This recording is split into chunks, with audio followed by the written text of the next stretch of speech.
जैसा कि हम सभी लोगों ने लास्ट एपिसोड देखा कि फेंग ने यांग चेंग को मारने की कोशिश की थी, इसलिए यांग चेंग ने फेंग का एक हाथ काट दिया था। ये देखकर टीचर ने कहा था कि यांग चेंग अब तुम्हें एकेडमी पनिशमेंट देगी। फिर यह खबर alchemy association, martial art association और यहाँ तक कि एम्परर को भी पता चल गई थी। तो फिर अब हम यांग चेंग के क्लासरूम का सीन देखते हैं, जहाँ पर प्रिंसिपल और फेंग के फादर आ जाते हैं। तब प्रिंसिपल कहते हैं, यांग चेंग क्या तुम अपनी गलती को मानने के लिए रेडी हो ना? तब उनके साथ आए हुआ एक लड़का कहता है, प्रिंसिपल आप इसके साथ बात करने में टाइम क्यों वेस्ट कर रहे हैं? इसने एकेडमी के स्टूडेंट को घायल कर दिया है, इसे तो क्रिपल कर देना चाहिए और एकेडमी से बाहर फेंक देना चाहिए। फिर फेंग के फादर कहते हैं, कमीने तुमने मेरे बेटे को घायल करने की हिम्मत की है। जब तुम्हें एकेडमी से बाहर निकाल दिया जाएगा उस वक्त मेरी फेंग फैमिली तुम्हें खत्म कर देगी। जिस पर आसपास के स्टूडेंट्स आपस में बात करते हुए कहते हैं, यांग चेंग एक अच्छा कल्टिवेटर है, लेकिन उसने फेंग का हाथ काट के बहुत गलत किया है। फिर यांग चेंग कहता है, अरे यार कुत्ते क्लास में कैसे आ गए? लगता है कि यह भूखे हैं। अरे कोई इसे रोटी तो दे दो।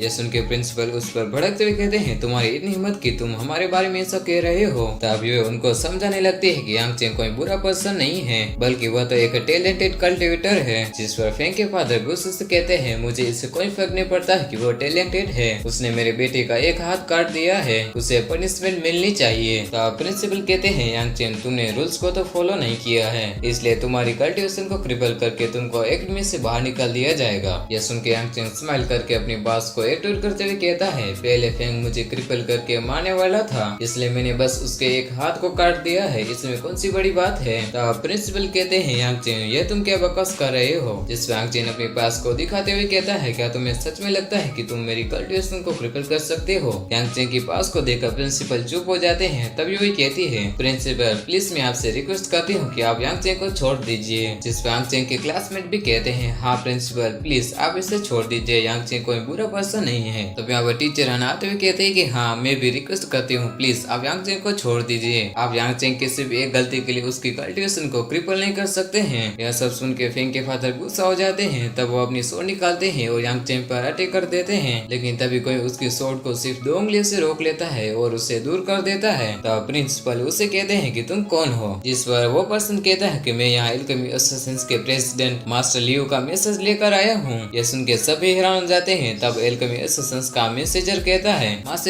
ने कहा है कि यांग चेंग उसका ब्रदर है, इसलिए इस मामले को यहीं पर रोक दिया जाए। यह सुन के सारे डिसिपल्स हैरान हो जाते हैं। तब वो हैरानी से कहते हैं, क्या यांग चेंग सच में एल्केमी एसोसिएशन के प्रेसिडेंट को भी जानता है? लेकिन यह कैसे हो सकता है? तब यहाँ पर मार्शल आर्ट एसोसिएशन के सोल्जर्स भी आ जाते हैं, जिन्हें देखकर डिसिपल्स कहने लगते हैं, मार्शल आर्ट एसोसिएशन यहाँ पर क्या कर रहा है? क्या यह भी यांग चेंग के लिए यहाँ पर आए हैं? तब वो कहते हैं कि हम यहाँ पर मार्शल आर्ट एसोसिएशन के प्रेसिडेंट वू साने का ऑर्डर लेकर आए हैं कि यांग चेंग को कोई भी पनिशमेंट ना दी जाए और उसे ना ही एकेडमी से निकाल दिया जाए। यह मैसेज नहीं बल्कि ऑर्डर है। यह सुनकर पब्लिक फिर से हैरानी से कहते हैं कि कहीं मैं कोई सपना तो नहीं देख रहा हूँ ना? प्रेसिडेंट वू साने ने पर्सनली यांग चेंग के लिए ऑर्डर्स दिए हैं। यांग चेंग के पास स्प्रेड लेवल की मार्शल आर्ट टेक्निक है और यांग चेंग के एल्केमी एसोसिएशन और मार्शल आर्ट एसोसिएशन से भी अच्छे रिश्ते हैं। आखिरकार ये यांग चेंग है कौन? तब यहाँ पर एम्परर के लोग आते हुए कहते हैं कि हम इंपीरियल मैसेजर्स हैं, हम एम्परर का इंपीरियल ऑर्डर लेकर आए हैं कि यांग चेंग इस कंट्री का एक पिलर है, इसलिए यांग चेंग को कोई भी पनिशमेंट नहीं दी जाएगी। अगर कोई ऐसा करने की हिम्मत करता है तो फिर वो इस कंट्री का एक दुश्मन बन जाएगा।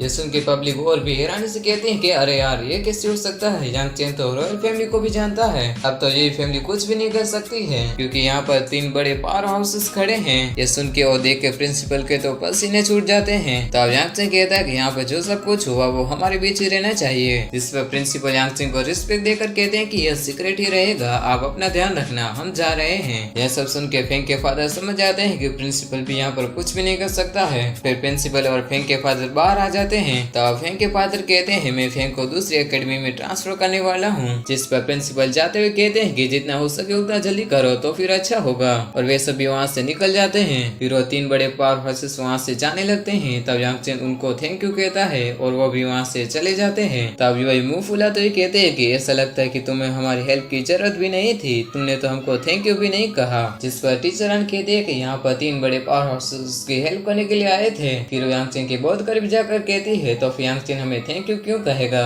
टीचर हान को इतना करीब देखकर यांग चेन शर्मा जाता है, तब वो जल्दी से वहाँ से जाते हुए कहता है टीचर हान मुझे अभी अभी याद आया कि मुझे कुछ काम है इसलिए मैं जा रहा हूँ, और वो वहाँ से निकल जाता है। तब टीचर हान कहते हैं कि क्या मैं यांग चेन को इतनी ज्यादा डरावनी लगती हूँ जो मुझसे बात किए बगैर यहाँ से चला गया। फिर यूई कहते हैं टीचर हान मैं भी यहाँ से जाना चाहती हूँ, जिस पर टीचर हान कहती है कि ठीक है तुम जा सकती हो, और यूई वहाँ से निकल जाती है। फिर यूई ऐसे जा रही थी तभी उसके सामने 3 लड़के आकर कहते हैं हम हेवन एंड अर्थ ग्रुप के मेंबर्स हैं, हम तुमसे कुछ बातचीत करना चाहते हैं। जिस पर यूई घबराते हुए कहते हैं कि अभी मेरे पास टाइम नहीं है। तो अब ये लड़का कहता है कि जियांगना ने कहा है कि अगर तुम उनसे मिलती हो तो फिर हम तुम्हें कभी भी परेशान नहीं करेंगे। ये सुन के यूई खुश होते हुए कहती है ओह क्या सच में? जिस पर वो लड़का कहता है कि ऑफ कोर्स हम बात के पक्के हैं। फिर हम हेवन एंड अर्थ ग्रुप के हेडक्वार्टर का सीन देखते हैं जहाँ पर उनका लीडर जियांगनान बैठा हुआ था। तभी एक सर्वेंट आकर कहता है यंग लॉर्ड यह इस पूरी कंट्री की फेमस डिश है, इसका नाम यून युआंग है। तभी जियांगनान उसकी गर्दन पर अटैक करके उसे मार देता है। तब 2 फ्रेंड उसे ले जाने लगते हैं। तब जियांगनान कहता है अफसोस की बात यह है कि मुझे इस शेफ का खाना पसंद आया। तब यहाँ पर यूई आ जाती है जो उस शेफ को देखकर थोड़ा डर जाती है। तो अब जियांगनान कहता है ओह तो तुम फाइनली आ गई, प्लीज यहाँ पर बैठ जाओ और खाना खाओ। जिस पर यूई कहते हैं कि जियांगनान तुम मुझसे क्या बात करना चाहते हो। तब जियांगनान कहता है हम पहले खाना खाते हैं फिर बात करेंगे, प्लीज तुम इस डिश को ट्राई करो, तुमने ऐसी डिश पहले कभी नहीं खाई होगी। जिस पर यूई कहते हैं कि अभी मुझे भूख नहीं लगी है, अगर तुम्हें कुछ कहना है तो प्लीज मुझे अभी कहो, मुझे अभी घर भी जाना है। ये सुन के जियांगनान गुस्से से टेबल पर चम्मच मारता है जिसे देखकर यूई थोड़ा डर जाती है। तभी जियांगनान कहता है कि आज तक किसने भी मेरे ऑर्डर्स को ना मानने की हिम्मत नहीं की है। तभी यूई डर के मारे कहती है ठीक है मैं खाना खाती हूँ, और वो अपनी चम्मच को खाने की तरफ बढ़ाती है। तब जियांगनान अपने मूड को चेंज करते हुए कहता है हाँ इसे खाओ, यह फेंग के मीट से बनी हुई डिश है। ये सुनते यूई उस खाने को दूर करते हुए कहती है क्या तुमने फेंग को मार दिया? इस पर जियांगनान कहता है कि फेंग इतना ज्यादा बेकार था कि उसकी वजह से हेवन एंड अर्थ ग्रुप के लीडर यानी मुझे शर्मिंदा होना पड़ा, ऐसे लोगों को जीने का कोई भी हक नहीं है। ये सुन के यूई गुस्से से खड़े होकर कहती है जियांगनान तुम बहुत ही बुरे पर्सन हो। तब जियांगनान हंसने लगता है और कहता है यूई क्या तुम इतनी ज्यादा स्टूपिड हो, क्या तुमने मेरी बात पर बिलीव ही कर लिया? मैं भला किसी ह्यूमन का मीट कैसे खा सकता हूँ? ये सुन के यूई बैठ कर कहती है कि अच्छा तो फिर तुम मजाक कर रहे थे। तभी जियांगनान करीब आकर कहता है मैं चाहता हूँ कि तुम यांग चेन को मेरे पास लेकर आओ। जिस पर यूई कहती है कि तुम्हें यांग चेन से क्या काम है। तब जियांगनान खाना खाते हुए कहता है मैं उससे क्या चाहता हूँ इससे तुम्हारा कोई लेना देना नहीं है, बस तुम उसे कल रात मेरे पास लेकर आना। जिस पर यूई खड़ी होकर कहती है पहले तुम मुझे बताओ कि तुम्हें उससे क्या काम है। ये सुन के जियांगनान कहता है मैं तुम्हें एडवाइस देना चाहता हूँ कि तुम्हें इसके बारे में ठीक से सोचना चाहिए। तुम्हारे फादर रोयल कोर्ट में काम करते हैं, अगर उनको कुछ हो जाता है तो फिर मुझे बहुत दुख होगा। ये सुनकर यूई को गुस्सा जाता है लेकिन वो कुछ नहीं कहती है। फिर जियांगनान वहाँ से जाते हुए कहता है कि अगर मैं कल रात यांग चेन को यहाँ पर नहीं देख पाया तो रोयल कोर्ट में कुछ भी हो सकता है। और इस साथ ये एपिसोड यहीं पे खत्म हो जाता है।